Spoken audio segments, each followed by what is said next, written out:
आज हम आप सबों के समक्ष जीवन पर्यंत शिक्षा का पाठ्यक्रम पर चर्चा करेंगे कि हम आपके जीवन में जीवन पर्यंत शिक्षा के उद्देश्यों का निर्धारण के उपरांत दूसरों के द्वारा कार्य जो करना है उस संदर्भ में उद्देश्यों की प्राप्ति की ओर अपने आप को ध्यान केंद्रित करना है, वांछित पाठ्यक्रम में निर्धारण करना है और निर्धारण करके जीवन पर्यंत शिक्षा प्रणाली को वर्तमान पाठ्यक्रम के अनुसार हमें परिवर्तन करना है। और जब किसी पाठ्यक्रम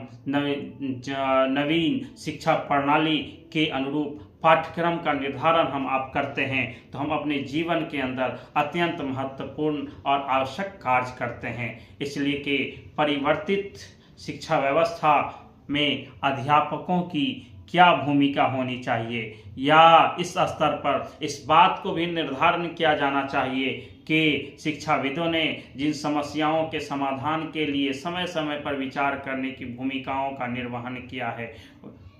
वैसे ही हम आपको विद्यालयों में जो बहुत सारी व्यवस्थाएं लागू नहीं की गई हैं उन व्यवस्थाओं को लागू करने की आवश्यकता है, ताकि जीवन पर्यंत शिक्षा के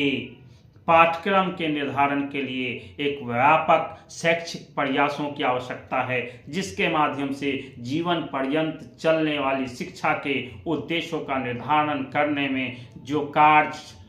हमें करना चाहिए वो हमें करना है। और जिन लोगों ने इस पर कार्य कर चुके हैं उन्होंने अपनी भूमिकाओं का निर्वहन किया है, उन सारी भूमिकाओं को अपने जीवन में उतारना है, ताकि जीवन पर्यंत शिक्षा का पाठ्यक्रम में अहम भूमिकाओं और योगदान को जीवन पर्यंत आगे बढ़ाया जा सके और मानव जीवन की समस्याओं का समाधान भी निश्चित रूप में किया जा सके, जिसके माध्यम से जीवन जीने का और शिक्षा प्रणाली को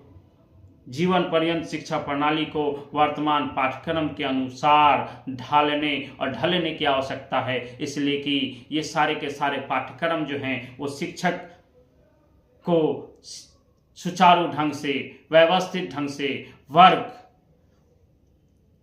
वर्ग संचालन के संदर्भ में उतार चढ़ाव को, उनकी समस्याओं के समाधान को सही दिशा में निर्देशित करने की आवश्यकता है, जिसके माध्यम से वर्ग संचालन का एक मापदंड हो और जिसके माध्यम से छात्रों की समस्याओं का समाधान वर्ग के अंदर संभव हो सके। धन्यवाद।